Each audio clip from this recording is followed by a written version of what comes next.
Metro Manila as a whole is very crowded.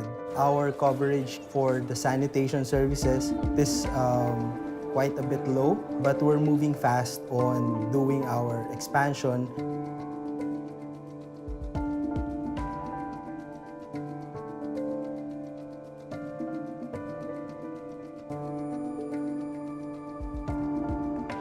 There has been discussion with the government as well as with the concessionaire on how to implement a sanitation program for Metro Manila. When we talk about sanitation, we're talking about a combined system, we're talking about separate system, and we're talking of dislodging of septic tanks. Most of these houses in Metro Manila were built in the 60s and the 50s. And coupled with the flooding right now, most of their septic tanks are now filled up, it stinks, and that's why they need the dislodging.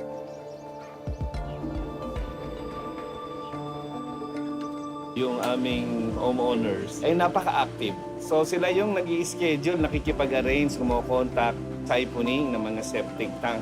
Tapos pagka dumating na yung sa Maynilad, kakatok lang and then itatanong kung willing, magpasahipon. So yun ang ginagawa lamang at meron lang isa-sign na isang papel. Tapos okay na lahat, ganun lang.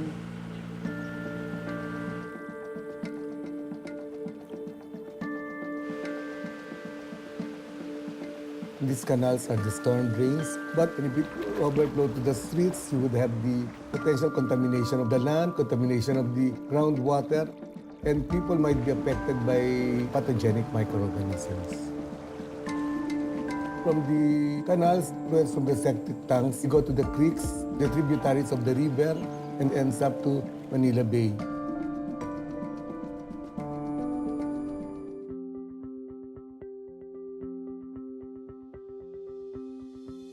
So the strategy on really maximizing or expanding our service coverage faster is through the implementation of the combined sewer drainage system approach.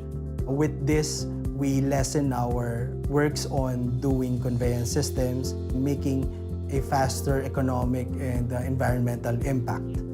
It needs collaboration with a local government unit for the combined system approach to work. This would maximize septic tanks as the primary treatment for the wastewater. Basically, all used water coming from households goes directly to the drainage system of a certain community. An interceptor box diverts the flow from the drainage to our pipe, eventually leading it to the STP or our sewage treatment plant. Olandes STP is part of the combined sewer drainage system approach.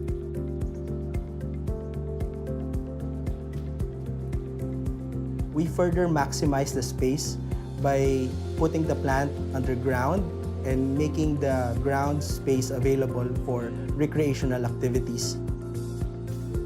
We're challenged by the space.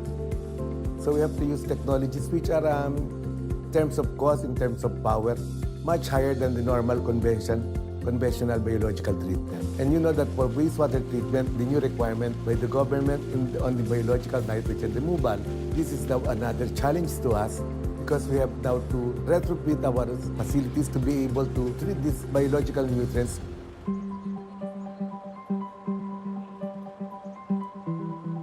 Our type of process is a sequencing batch reactor. Microorganisms present in the SBR consumes the organics present in the wastewater stream. An SBR is one of the technologies in used water treatment system that reduces land or footprint and at the same time be an effective system for treatment of used water. So the collected septage is being accepted here at the plant. In the dewatering process, we have two byproducts. The first is the filtrate. The filtrate is being mixed to the incoming sewage.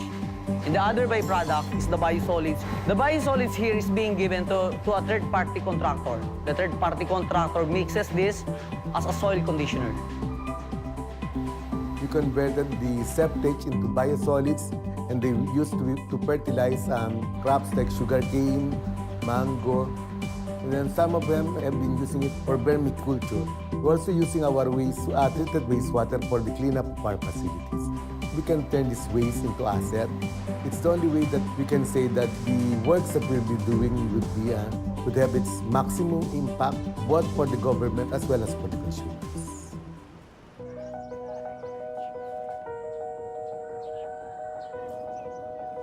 If we already have these central systems but we do not address the problem of toilet access, there's a sort of disconnect in terms of providing the service.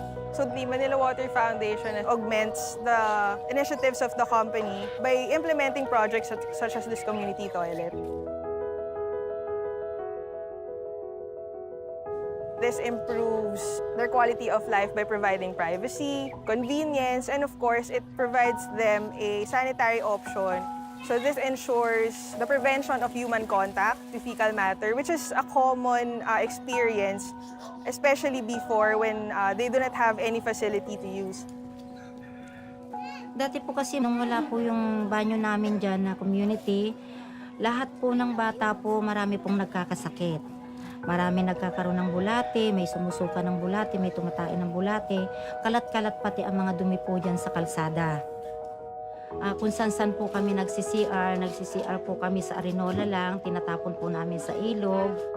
Mga tao rito sa Sambuena, simula nung nagkaroon ng community toilet at tubig dyan, natuto po silang maligo, natuto po silang maging malinis, ng maayos. Ikumpara mo dati na naliligo kami sa gitna ng kalsada na may saplot kami, hindi po kami nakakapaghilod, naghihilod man kami. There's no one solution that would fit all and address all the problems of the community. So we have community toilets such as this in San Buena. We're looking at communal septic tanks. We're also looking at and studying portable toilets, especially for urban settings. We have to take the consideration of the people involved. We have to consider them as part of the project, as not as the recipient of the project, but we have to feel that they would be part of the project from the start. One of the lessons that we learned is that when doing sanitation services, it's all about giving them the right information. It's a simple message that what we do right now will benefit our future.